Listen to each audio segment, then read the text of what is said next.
سورۃ الصافات کی آیت نمبر 123۔ الحمدللہ وکفی وسلام علی عبادہ الذین اصطفی، خصوصا علی سید الرسل وخاتم الانبیاء وعلی آلہ واصحابہ الاتقیاء۔ اما بعد فاعوذ باللہ من الشیطان الرجیم، بسم اللہ الرحمن الرحیم۔ وَإِنَّ إِلْيَاسَ لَمِنَ الْمُرْسَلِينَ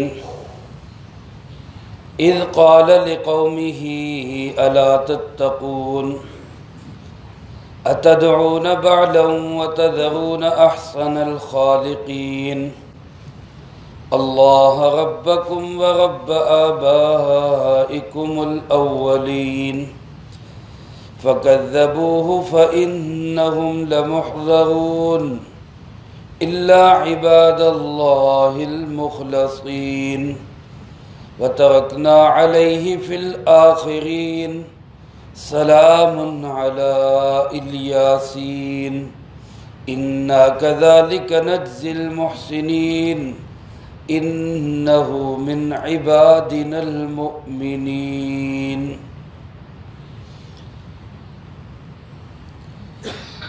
وَإِنَّ إِلْيَاسَ لَمِنَ الْمُرْسَلِينَ،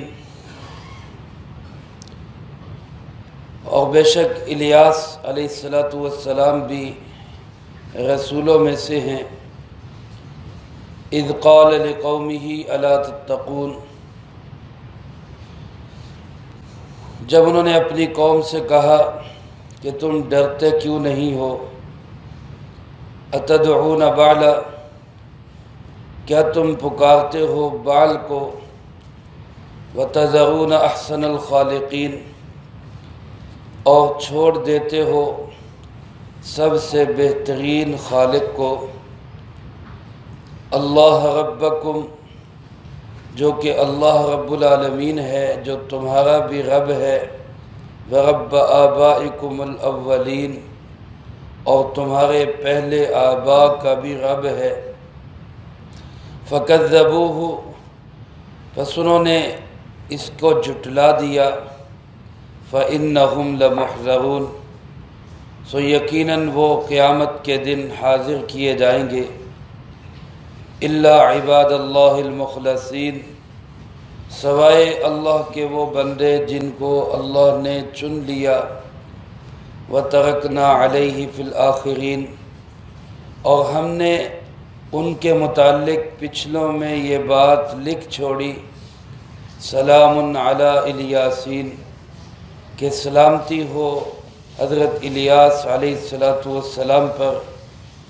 انا کذالک نجزی المحسنین، بے شک ہم ایسے ہی بدلہ دیتے ہیں نیکی کرنے والوں کو۔ انہ من عبادنا المؤمنین، کوئی شک نہیں کہ وہ ہمارے ایمان والے بندوں میں سے ہیں۔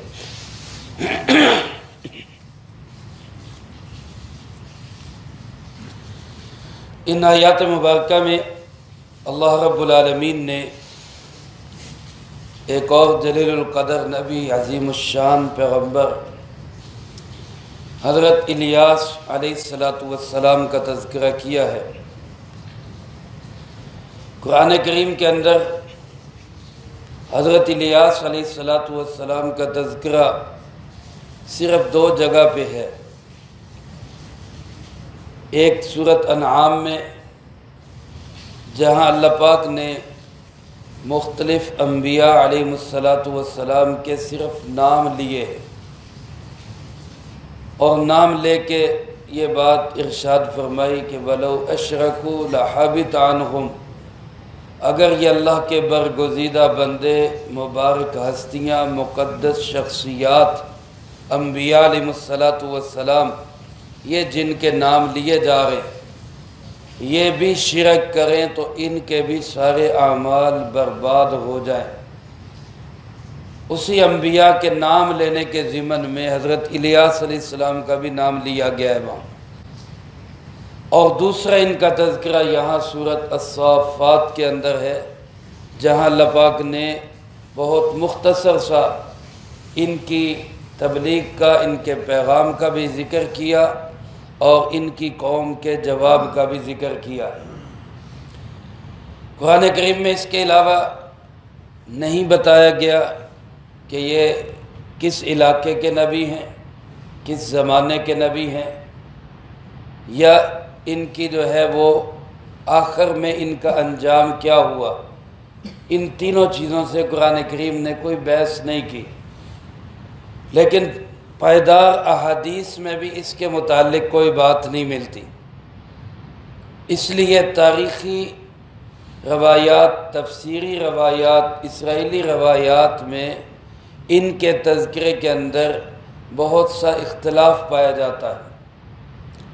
میں ان اختلافات کو سر دست ایک سائڈ پہ رکھتے ہوئے جو صحیح بات اور ایک ہمارے اکابر کے نزدیک، بزرگوں کے نزدیک ایک مضبوط اور پائیدار بات سامنے آتی ہے، وہ عرض کیے دیتا۔ حضرت الیاس علیہ السلام، اللہ پاک نے فرمایا ان الیاس لمن المرسلین، کوئی شک نہیں کہ حضرت الیاس علیہ السلام بھی اللہ کے رسولوں میں سے ہے، مرسلین میں سے ہے۔ اس سے ایک بات تو یہ ثابت ہوئی کہ آپ نبی بھی ہیں اور رسول بھی ہیں۔ نبی اور رسول میں معمولی سا فرق ہے۔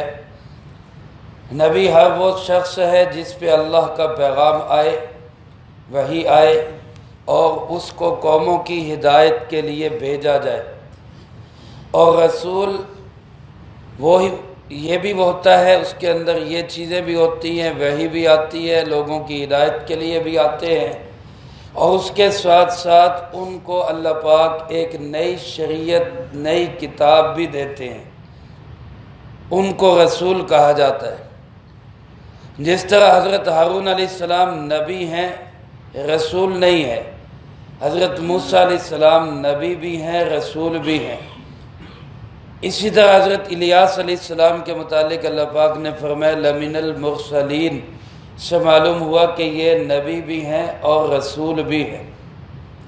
اللہ پاک نے ان کو نبوت بھی عطا کی اور نئی شریعت، نئی کتاب بھی ان کو عطا کی۔ دوسری بات یہ کہ یہ آئے کس علاقے میں اور کس قوم کے پاس اور زمانہ کیا تھا، تو اس کے متعلق علماء نے لکھا ہے کہ اردن کے اندر ایک علاقہ ہے، اردن کا ایک شہر ہے جعدم، اس علاقے کے اندر حضرت الیاس علیہ السلام کو بھیجا گیا، اور ان کا جو زمانہ ہے وہ حضرت حزقیل اور حضرت یوشع علیہ السلام، جو دونوں بنی اسرائیل کے نبی ہیں، ان کے درمیان کا علاقہ ہے، زمانہ ہے حضرت الیاس علیہ السلام کا زمانہ۔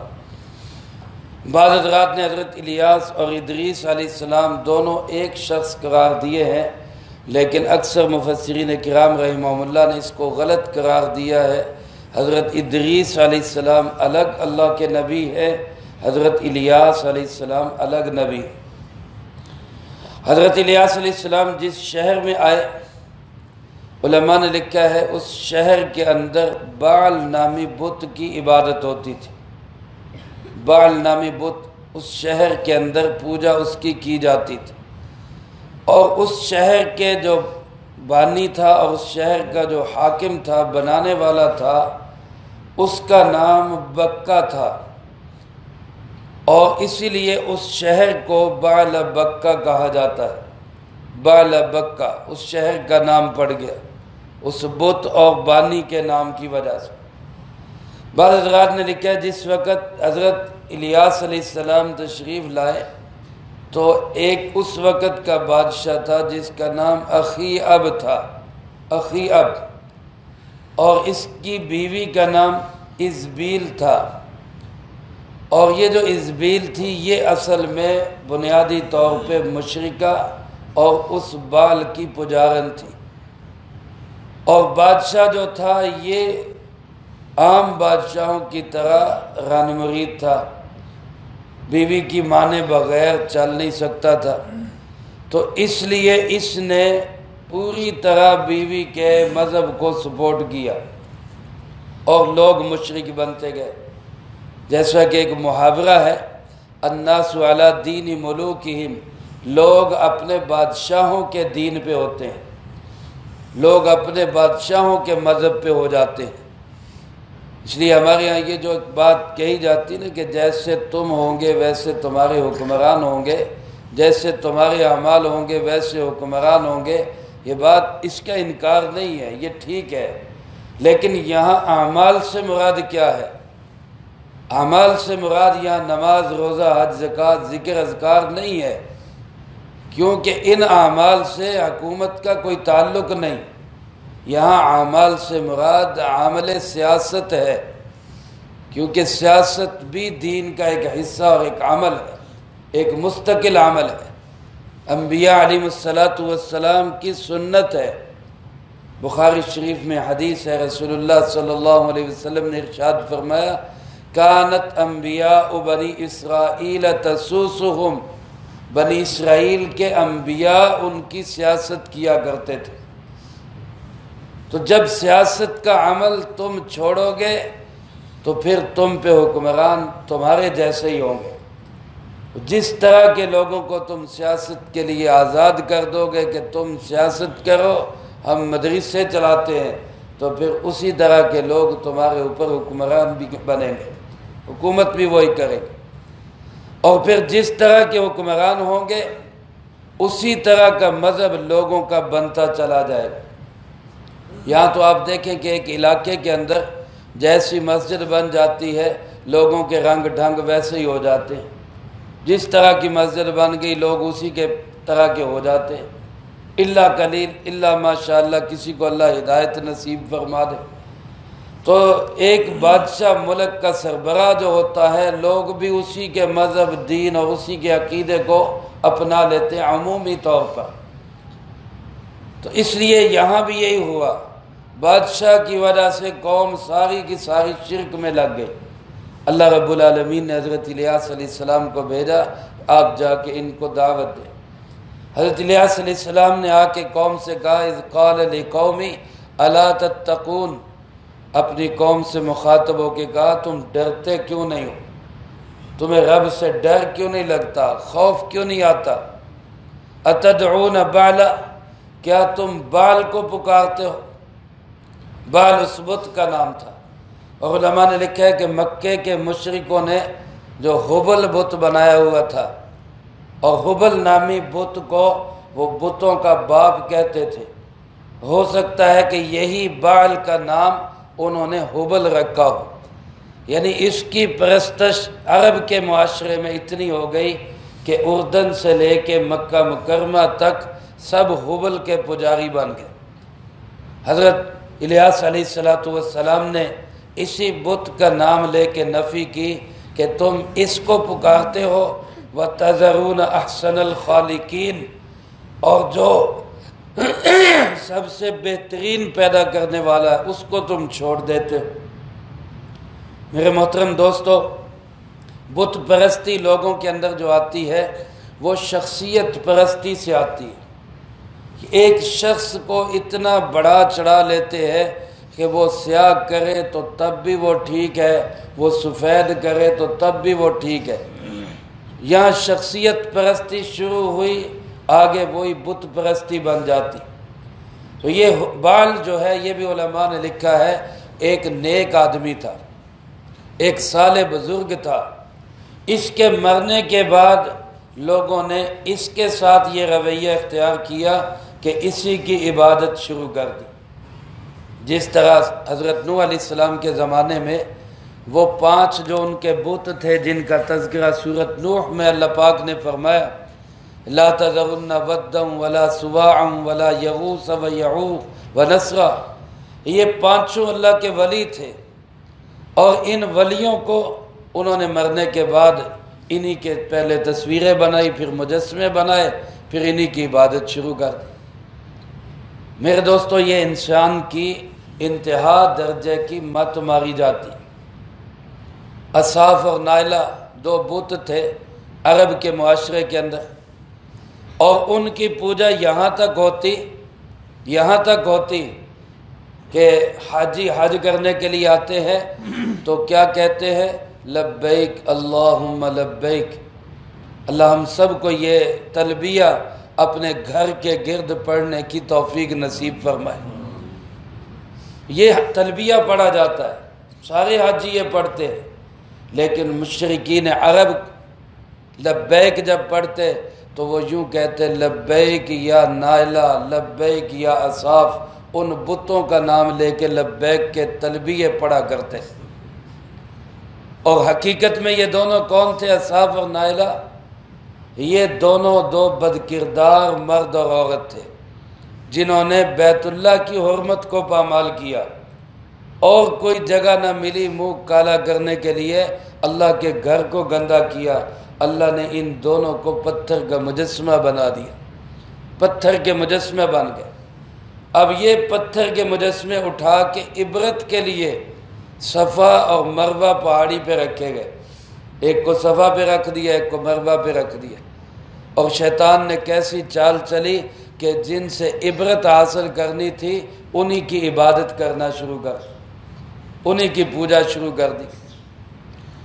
میرے محترم دوستو، پچھلے دنوں آپ حضرات نے سنا ہوگا اور دیکھا ہوگا سوشل میڈیا کے ذریعے، شجاع آباد کے علاقے میں، یہ ہمارا پاکستان ہے اور اسلامی پاکستان ہے، اور اس وقت اس کو ریاست مدینہ سے تشبیہ دی جا رہی ہے، اور اس کے اندر صورتحال یہ بنی ہوئی ہے کہ ایک دربار کے اندر بزرگوں کی، اللہ والے ہوں گے اس کا ہم انکار نہیں کرتے، اس پہ باقاعدہ طور پہ ایک جیسے لباس کے اندر لوگ لبیک اللہم لبیک پڑھتے ہوئے اس کا طواف کر رہے ہیں، باقاعدہ طور پہ یہ طواف کیا جا رہا ہے اور تلبیہ پڑھتے ہوئے کیا جا رہا ہے۔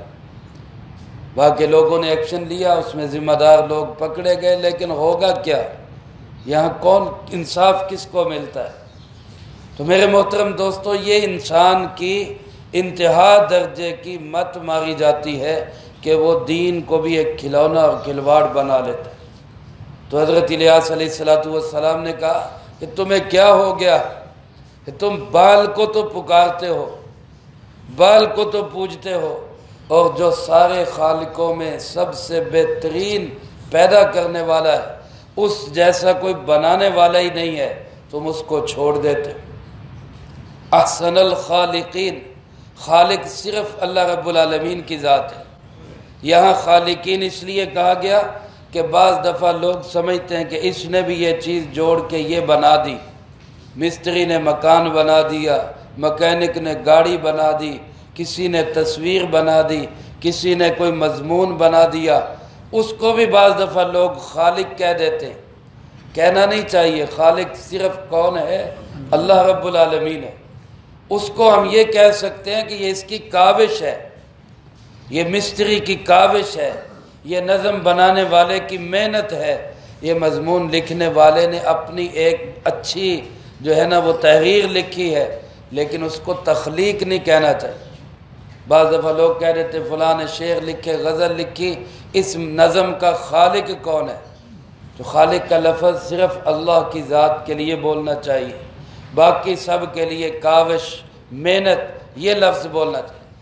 لیکن اگر کوئی سمجھتا ہے تو اللہ فرماتے ہیں کہ اللہ جیسا خالق کوئی بھی نہیں، کیونکہ دنیا میں جو بھی کچھ بھی بنائے گا وہ اللہ کی پیدا کی ہوئی چیزوں سے بنائے گا۔ ایک واحد اللہ ہے جو کسی کی چیزوں سے چیز نہیں بناتا، وہ اپنی چیزوں سے چیز بناتا ہے، وہ اپنی ہی چیزوں سے چیز کو بناتا ہے۔ فرمایا اس بہترین خالق کو چھوڑ کر تم اس بت کی پوجا کر رہے، اور وہ کون ہے بہترین خالق؟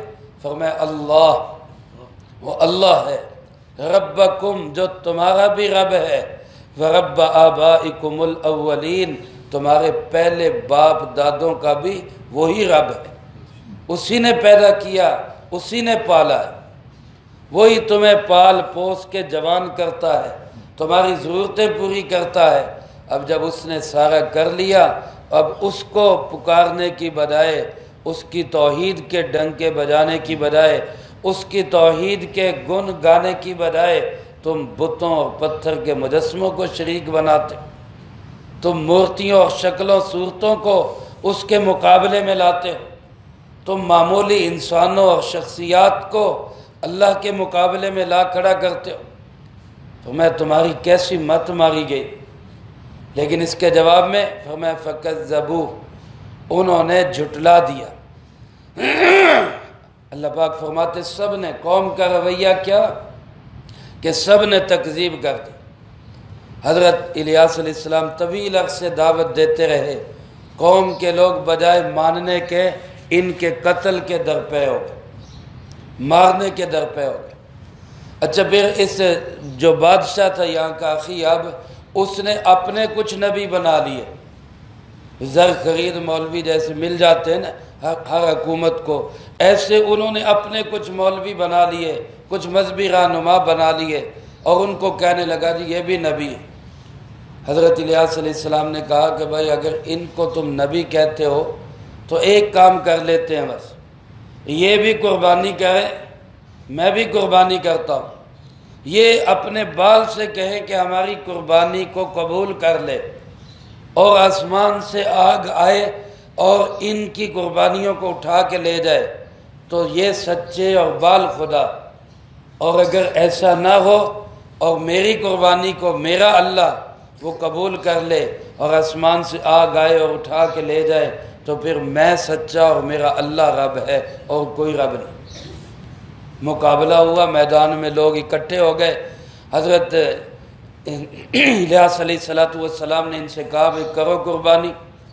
انہوں نے جانور اپنے اپنے قربان کیے، اور صبح سورج نکلنے سے لے کے زوال تک بال کو دعائیاں دیتے رہے، کر لے قبول، کر لے قبول، کر لے قبول۔ لیکن اس نے کیا سننا تھا؟ اس نے کیا سننا تھا؟ کچھ بھی نہیں ہوا۔ وہ جانور پڑے پڑے بدبو چھوڑنے لگے۔ حضرت الیاس علیہ السلام نے فرمایا اب میری باری ہے۔ آپ نے ایک جانور قربان کیا اور اللہ پاک سے دعا کی اللہ میری اس قربانی کو قبول کر لے۔ اسی وقت آسمان سے آگ کا بگولا آیا اور قربانی کو اٹھا کے لے گیا۔ یہ اس وقت قبولیت کی نشانی ہوتی، قبولیت کی نشانی تھی۔ اس کو دیکھ کے قوم کے بہت سے لوگ مسلمان ہوئے۔ حضرت الیاس علیہ السلام نے بادشاہ سے کہا یہ تیرے جھوٹے نبی اب بھی نہیں مان رہے، ان کو سزا دے۔ بادشاہ نے ان کو قتل کروا دیا۔ بیوی کو بہت غصہ آیا، وہ حضرت الیاس علیہ السلام کے قتل کے درپے ہو گئی، میں نے ان کو قتل کروا کے چھوڑ۔ حضرت الیاس علیہ السلام اس علاقے کو چھوڑ کے ایک دوسرے علاقے میں چلے گئے، اور وہاں جا کے انہوں نے تبلیغ کی، وہاں قوم کو تبلیغ کرتے رہے، لیکن وہ بھی نہ مانے۔ وہ بھی انہی کی نسل کے لوگ تھے، انہوں نے بھی اس کو تسلیم نہ کیا، اور بالآخر حضرت الیاس علیہ السلام کو قتل کرنے کے منصوبے بناتے رہے۔ پھر آگے کیا ہوا؟ بعض حضرات فرماتے ہیں حضرت الیاس علیہ السلام ایک آتشی گھوڑے پہ سوار ہوئے، آگ کا گھوڑا تھا، اس پہ سوار ہوئے اور آسمانوں کی طرف نکل گئے۔ اب حضرت الیاس علیہ السلام کی اس وقت پوزیشن کیا ہے؟ بعض حضرات یہ فرماتے ہیں کہ 4 نبی ہیں جو اب تک دنیا کے اندر زندہ ہیں۔ 4 نبی ہیں جو اب بھی دنیا میں زندہ ہیں، 2 آسمانوں میں ہیں، 2 زمین میں۔ ایک حضرت خضر علیہ السلام اور ایک حضرت ادریس علیہ السلام، یہ دنیا کے اندر زندہ ہے۔ اور بعض تو یہاں تک بھی کہتے ہیں کہ ہر سال یہ حرم میں اکٹھے بھی ہوتے ہیں۔ اور دوسرے 2 حضرت عیسیٰ علیہ السلام اور حضرت الیاس علیہ السلام، ان کو اللہ پاک نے زندہ آسمانوں پہ اٹھا لیا۔ لیکن زیادہ تر مفسرین جو پائیدار بات ہے وہ یہ کہ سارے انبیاء علیہ السلام دنیا سے پردہ فرما گئے سوائے ایک حضرت عیسیٰ علیہ السلام کی، ان کو اللہ پاک نے زندہ آسمانوں پہ اٹھایا اور وہ قیامت سے پہلے تشریف لائیں گے۔ باقی سب انبیاء علیہ السلام اپنا اپنا وقت پورا کر کے دنیا سے تشریف لے گئے۔ حضرت الیاس علیہ السلام کو بھی اس موقع پر یہ کچھ نہ کر سکے، اللہ پاک نے ان کو اپنے پاس بلا لیا، یعنی موت آ گئی، وہ وفات پا گئے، اور پھر اللہ پاک نے اس قوم کو تباہ کیا، یہ دنیا کا انجام ہوا۔ اللہ پاک فرماتے ہیں فَإِنَّهُمْ لَمُحْضَرُونَ، قیامت کے دن یہ سب کے سب میرے سامنے مجرم بنا کے پیش کیے جائیں گے، حاضر کیے جائیں گے۔ الا عباد اللہ المخلصین، سوائے اللہ کے وہ بندے جن کو اللہ نے خود منتخب کر لیا، وہ تو مجرم ہو کے پیش نہیں ہوں گے، عزت کے ساتھ پیش ہوں گے، نور کے ممبروں پہ بیٹھے ہوں گے، اعزاز کے ساتھ ان کو لایا جائے گا، یہ مجرم بنا کے پیش کیے جائیں گے۔ اللہ مجھے آپ کو بھی اپنے ان مخلص بندوں میں شامل فرما دے۔ حضرت الیاس علیہ السلام کی محنت کا دنیا میں کیا صلہ ملا؟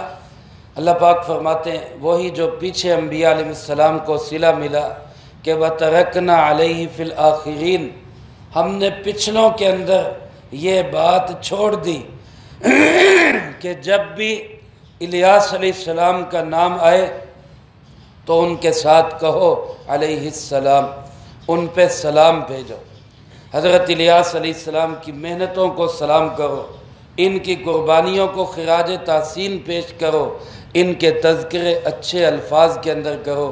دین کی محنت کرنے والوں کا میرے محترم دوستو نقد صلہ یہ ہوتا ہے کہ اللہ دنیا میں ان کے اچھے تذکرے چھوڑ دیتا ہے۔